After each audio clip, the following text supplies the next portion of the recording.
Learn with Teacher. Kumusta? Kumusta mga bata? Narito muli si Teacher Tina. Ngayong araw ay kukwentuhan ko muna kayo.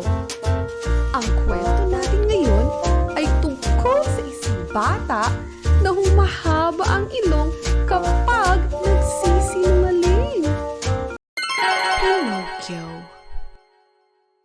Noong unang panahon, may isang matandang karpintero na nagngangalang Geppetto. Ang kanyang hanap buhay ay paggawa ng manika. Isang araw, inukit niya ang isang lalaking manika at tinawag niyang Pinocchio. Bago matulog, ay humiling si Geppetto na maging tunay na batang lalaki si Pinocchio na maaari niyang tawaging anak. Habang si Geppetto ay natutulog, isang diwata ang nagpakita kay Pinocchio. Winagayway niya ang kanyang pangkupas patungo kay Pinocchio at sinabi, "Pinocchio, maging mabuti at matapang kang bata upang ikaw ay maging tunay na batang lalaki balang araw." Nang sumunod na umaga, nagulat si Geppetto nang makitang gumagalaw si Pinocchio. Tulad ng karaniwang batang lalaki, gusto ni Pinocchio na pumasok sa paaralan, kaya pinapasok siya ni Geppetto sa paaralan kinabukasan. Habang papunta sa paaralan, nakakita si Pinocchio ng palabas ng mga manika at nanatili para manood nito. Matapos ang palabas, dumiretso siya pauwi ng bahay at nakasalubong ang diwata. Ang diwata ay nagtanong kung saan siya nanggaling. Sumagot si Pinocchio na nanggaling siya sa paaralan. Bigla, ang ilong ni Pinocchio ay naging 3 beses na mas mahaba kaysa sa normal na laki nito. Sinabi ng diwata na sa tuwing siya ay magsisinungaling, ang kanyang ilong ay hahaba.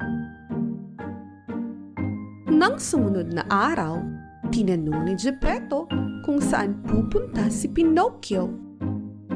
Sumagot si Pinocchio na siya ay pupunta sa paaralan, kaya ang kanyang ilong ay humaba. Gayunman, hindi napansin ni Geppetto ang ilong ni Pinocchio.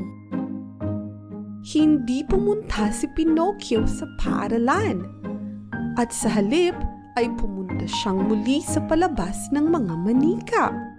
Inaya siya ng may-ari ng manika na maging bahagi ng palabas.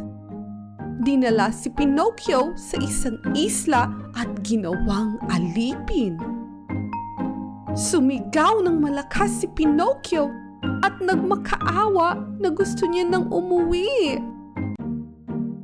Narinig siya ng diwata at ibinalik siya sa bahay ni Geppetto. Wala sa bahay si Geppetto at hindi ito matagpuan. Sinabi ng kalapati na si Geppetto ay kinain ng isang balyena habang hinahanap siya nito. Tumakbo patungo sa dagat si Pinocchio at lumangoy hanggang makita niya ang malaking balyena. Binuksan ng malaking balyena ang bibig nito at kinain rin si Pinocchio. Sa loob ng balyena, natagpuan ni Pinocchio si Geppetto at sinunog nila ang ilang kahoy mula sa bangka ni Geppetto upang sila ay makalabas. Bumahing ang balyena! Achoo! Hanggang si Geppetto at Pinocchio ay napunta sa baybayin. Nalugod ang diwata nang makita ang kagandahang loob at katapangan ni Pinocchio. Kaya, ginawa niya itong isang tunay na batang lalaki. Si Geppetto at Pinocchio ay umuwi ng bahay at namuhay ng maligaya habang buhay. At diyan nagtatapos ang ating kwento.